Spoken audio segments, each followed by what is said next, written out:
Theology and Postmodernism, the postmodern condition, atheism, a theology, and the postmodern condition, by Dr. Caputo.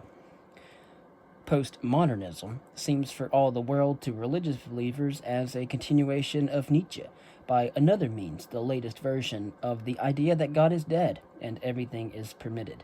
It has been vigorously attacked by the Christian right as a diabolical enemy of the religion, a frivolous skepticism that undermines the possibility of any absolute, God, truth, or morality, and leaves us exposed to the wolves of relativism.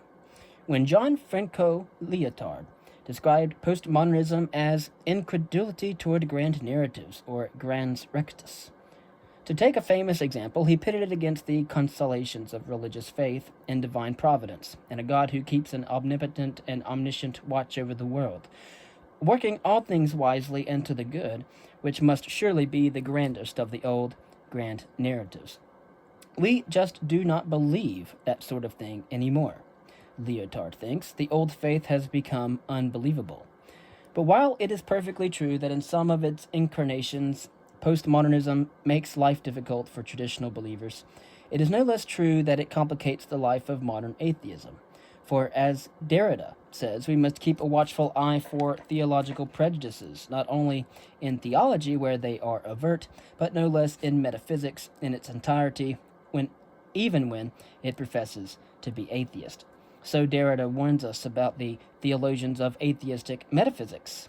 Theology reaches further than the divinity schools. It has to do with the very idea of a fixed center. That is why, on close examination, postmodernism turns out to be not a particularly friendly environment for atheism, either if not atheism is a metaphysical or an otherwise fixed and decisive denial of God. Thus, a version of postmodern thinking has emerged recently that unnerves the religious right, and a lot of secularizing postmodernists alike, neither of whom saw it coming, one that identifies modernity with secularization, and sees in postmodernity an opening to the post-secular and even to a postmodern theology. Those complex interweavings are what I hope to sort out in what follows. But first, a word about the word, postmodern. Originally coined in architecture in order to signify a melange of modernism and historical citation, it was given philosophical currency by Lyotard in The Postmodern Condition, a work by him.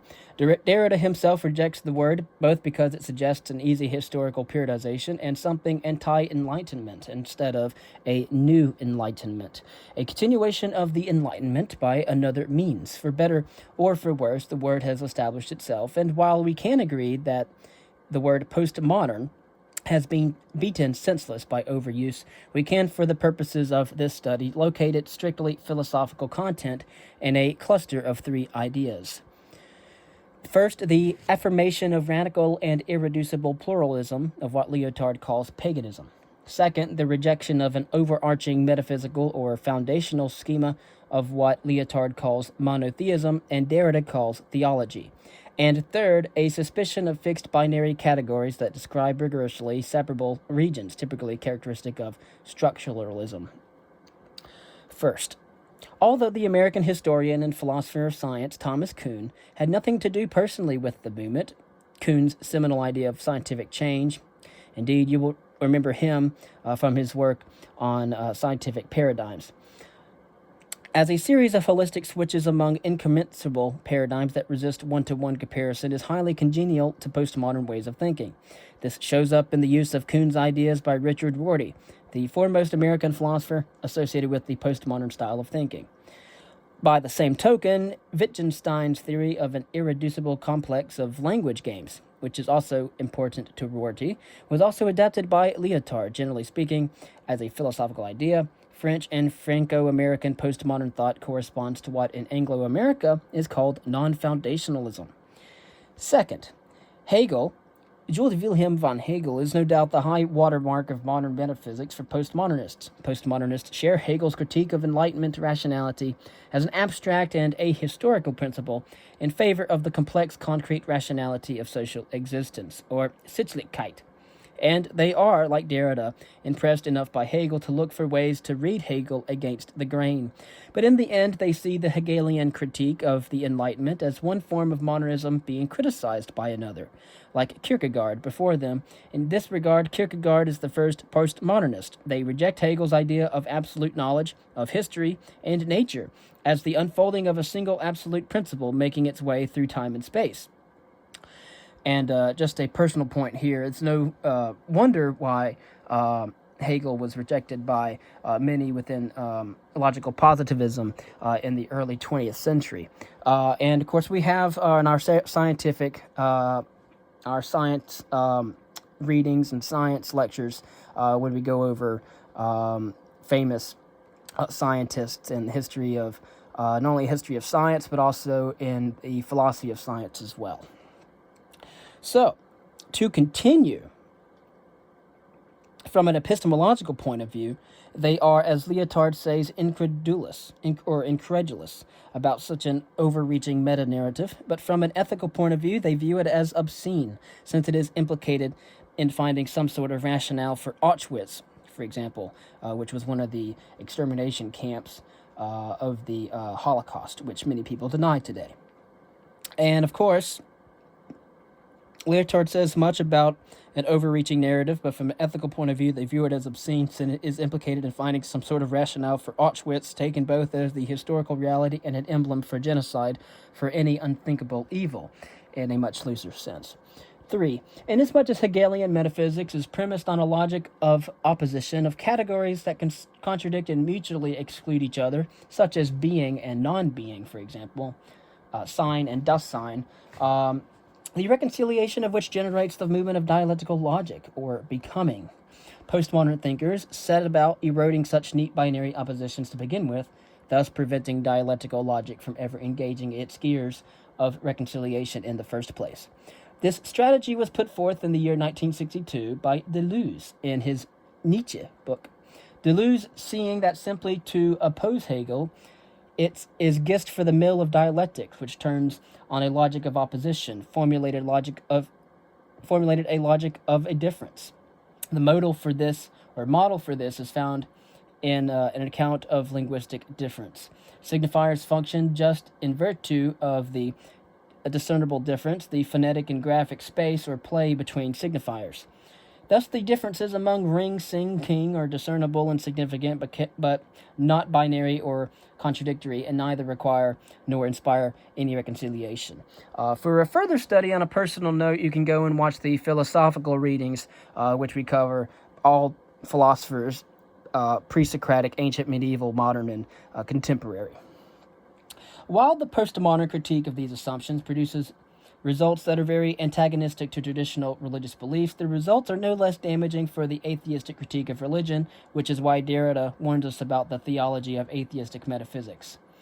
And of course, if you also want to venture in the philosophy readings, we have philosophy of language and things of that nature. So if you are interested in that.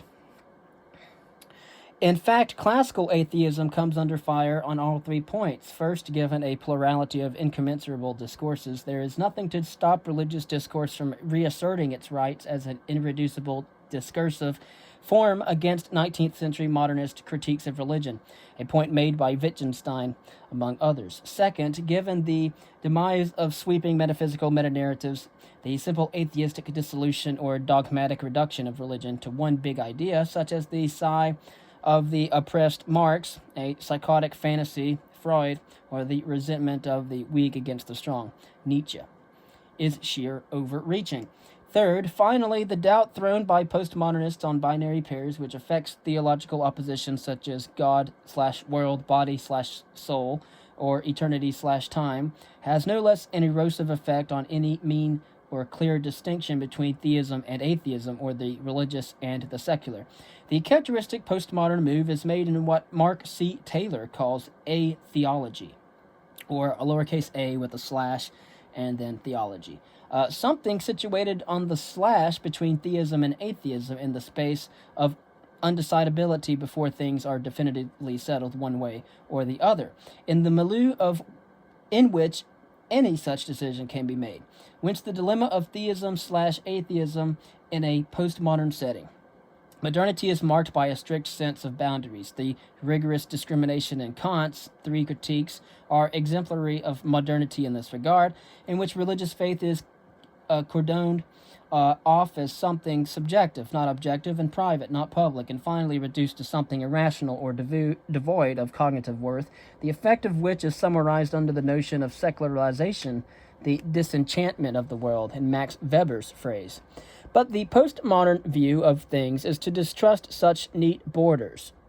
So if modernity culminates in a decisive death of God, in the end of an illusion, then postmodernists expose the illusion of the end of big stories about the death of God. But then the question is, if postmodernists make trouble for both religious belief and anti-religious disbelief, where does that leave us? The place to start in any account of the fortunes of God in postmodern thought is Friedrich Nietzsche's notion of the death of God. For Nietzsche, more than anyone else, is responsible for the atheistic side of postmodern thought. In the narrowest sense, Nietzsche was referring to what Kierkegaard complained about under the term Christendom. In the increasingly secular and bourgeois world of the 19th century, religious faith had become, or was fast becoming, the statement was as much predictive as descriptive, moribund. Kierkegaard and Nietzsche are the two 19th century background figures of contemporary postmodern thought, which is why it, like existentialism before it, has both religious and anti-religious versions. Of this great event, Nietzsche, and I must say, will have been the prophet. And of course, with Nietzsche, there are 5 different interpretations of Nietzsche, because my last professor I had during my graduate degree did his dissertation on the interpretation of Nietzsche. But as with most prophecies, the results have been uneven. While something like that might be happening in Western Europe, nothing of the sort has happened in the United States, not to mention that of South America, the Middle East, Asia, Africa, or the post-Soviet Eastern Bloc. Sociologists, for example, who wrote about the secularization of America in the 1960s, were soon sent scurrying back to the drawing board to write about its desecularization. More broadly, the death of God meant the demise of the aesthetical ideal of belief in any sort of absolute center or unshakable foundation. This ideal includes not only theology, but it also metaphysics as well, and not only metaphysics, but also physics, which is also an interpretation and even grammar. And we shall not be rid of God until we are rid of grammar. That is what Derrida meant when he spoke of the theology of atheistic metaphysics, which turns on the theological idea of an absolute center, even if the center is physics or grammar, both of which are menaced by a thinly disguised theological absolutism. To be sure, this very Nietzschean critique of God, of metaphysical theology, provides an opening for post-metaphysical religion, for by denying metaphysical knowledge, Nietzsche, like Kant, unavoidably makes room for faith. In the place of anything absolute and a priori, Nietzsche himself put a kind of animal faith in fictions or hypotheses that we produce to promote and enhance life, to push the drive to life, cognitus ascendi, the will to power, to ever new heights. Each thing has its own drive or local force, its perspective, and the world is a multiplicity of competing perspectives. Ideas have not truth, but value, that is, an effectiveness that is measured by their capacity to enhance life. The idea of God, then, is spent perspective. An idea, once vital, it played a role in disciplining the will that has turned inward and become destructive or bad conscience, life-denying, a longing for death and another world outside the strife of time and corporeality. Insofar as we fail to recognize that the Platonic Christian idea of God is a decadent perspective, a value that has lost all value, nihilism, the devastation of all values, reigns. Nietzsche's prescription is an active nihilism, the active destruction of the preachers of death, the proclaimers of death, in order to permit the joyous affirmation of becoming and bodily life in the very face of its mutability. Nietzsche is indeed a strident atheist and a prophet of the death of God. If that means the God of Paul and Augustine, of Luther and Calvin, which are morbid expressions of death and decay. But as a perspectivist, he is not an atheist about the gods of Greek and Roman mythology, or even about a warlike tribal Yahweh, which are for him so many healthy fictions, ways that ancient poets and writers have invented to honor the earth and to give thanks for life. Indeed, Nietzsche's entire thought is emblematized under the name of a god, Dionysus, whom he opposes to the crucified. Nietzsche's point about God, grammar, and the aesthetic ideal may be seen in the work of Deleuze's philosophy of sheer becoming, of the plane of immanence.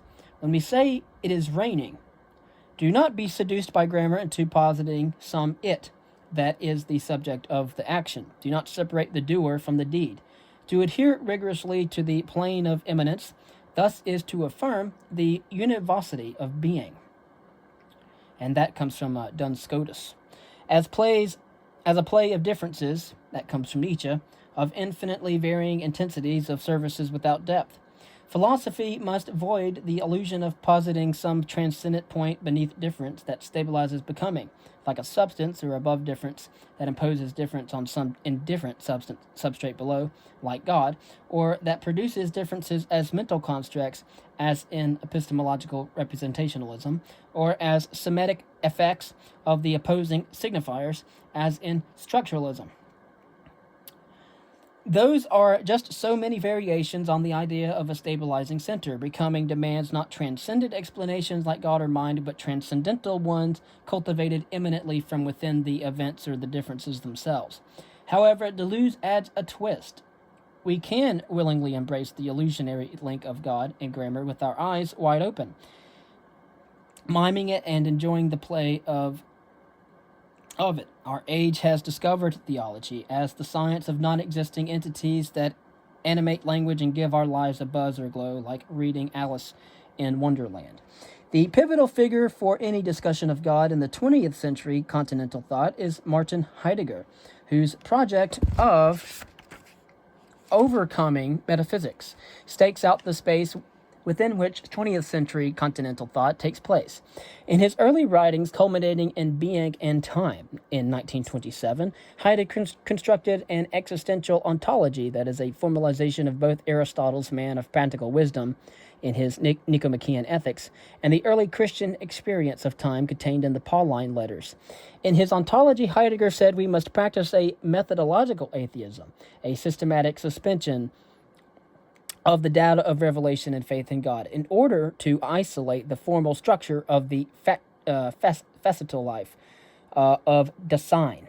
While the account of authentic Dasein in Being and Time is drawn from a reading of Paul, Augustine, and Kierkegaard, Heidegger insists that it is methodologically neutral, providing an existential ontological ground on whose basis one may make the ontic choice either for or against God, or immortality, or a particular ethical ideal.